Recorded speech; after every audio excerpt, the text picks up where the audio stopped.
Those were the best days. When one of them managed to kill a ground squirrel or a rabbit, a guinea hen or a grouse, the boys' aimless play halted, and there was suddenly a lot of work to do. Some of them gathered wood to build a fire. Others helped clean and dress the animal. Then they roasted it on the fire. None of this took place quietly. Salva had his own opinion of how the fire should be built and how long the meat needed to cook, and so did each of the others. "The fire needs to be bigger. It won't last long enough. We need more wood." "No, it's big enough already. Quick, turn it over before it's ruined."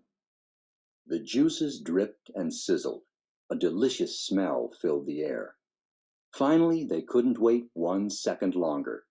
There was only enough for each boy to have a few bites, but oh, how delicious those bites were. Salva swallowed and turned his eyes back toward the teacher. He wished he hadn't recalled those times, because the memories made him hungry. Milk. When he got home, he would have a bowl of fresh milk, which would keep his belly full until supper time. He knew just how it would be. His mother would rise from her work grinding meal and walk around to the side of the house that faced the road. She would shade her eyes with one hand, searching for him. From far off he would see her bright orange headscarf, and he would raise his arm in greeting. By the time he reached the house, she would have gone inside to get his bowl of milk ready for him. Crack! The noise had come from outside. Was it a gunshot or just a car backfiring? The teacher stopped talking for a moment.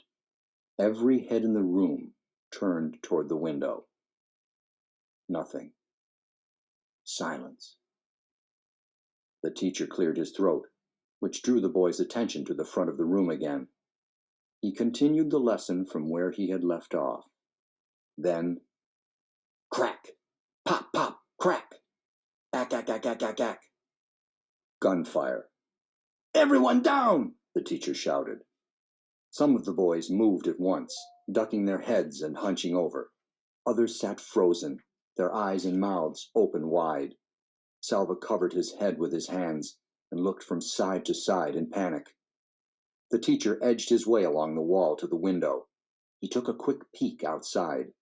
The gunfire had stopped, but now people were shouting and running. "Go quickly, all of you," the teacher said, his voice low and urgent.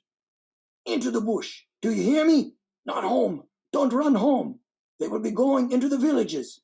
Stay away from the villages. Run into the bush." He went to the door and looked out again. "Go, all of you, now!"